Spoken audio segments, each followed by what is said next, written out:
Gen Z বিক্ষোভ ও জনরোষের মুখে দেশ ছেড়ে পালিয়েছেন মাদাগাস্কারের প্রেসিডেন্ট আন্দ্রে ইরিনা রাজোলিনা। রোববার 12 অক্টোবর তিনি দেশ ছাড়লেও পরদিন সোমবার বিষয়টি আনুষ্ঠানিকভাবে নিশ্চিত করা হয়।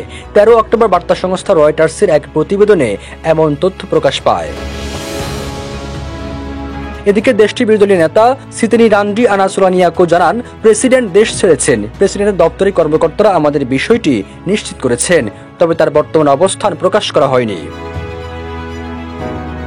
সাম্প্রতিক সপ্তাহগুলোতে দেশটির সেনাবাহিনীর একটি গুরুত্বপূর্ণ অংশের সমর্থন হারান রাজোলিনা। অভ্যর্থনের আশঙ্কা থেকে তিনি সেনাদের বিরুদ্ধে ষড়যন্ত্রের অভিযোগ তোলেন। পরে ফরাসি প্রেসিডেন্ট ইমানুয়েল ম্যাক্রোর মধ্যস্থতায় একটি বিশেষ চুক্তির আওতায় ফরাসি সামরিক বিমানে করে তাকে দেশ থেকে সরিয়ে নেওয়া হয়।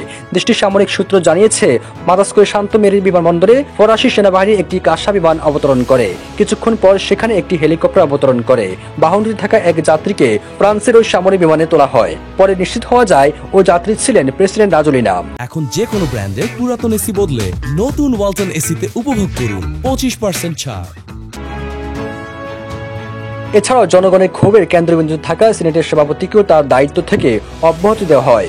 পরে আন্দ্রে নেন্দ্রমানজারি নামে এক কর্মকর্তাকে সিনেটের সভাপতি হিসেবে অস্থায়ী নিয়োগ দেওয়া হয়। মাদাগাস্কারের নিয়ম, দেশে প্রেসিডেন্ট না থাকলে সংবিধান অনুযায়ী সিনেটের সভাপতি সেই দায়িত্ব নেন যতক্ষণ না নির্বাচন হয়।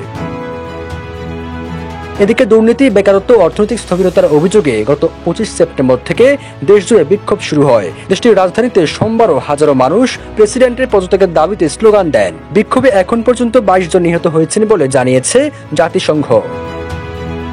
সবুজ আলম, নিউজ ডেস্ক, ইত্তেফাক।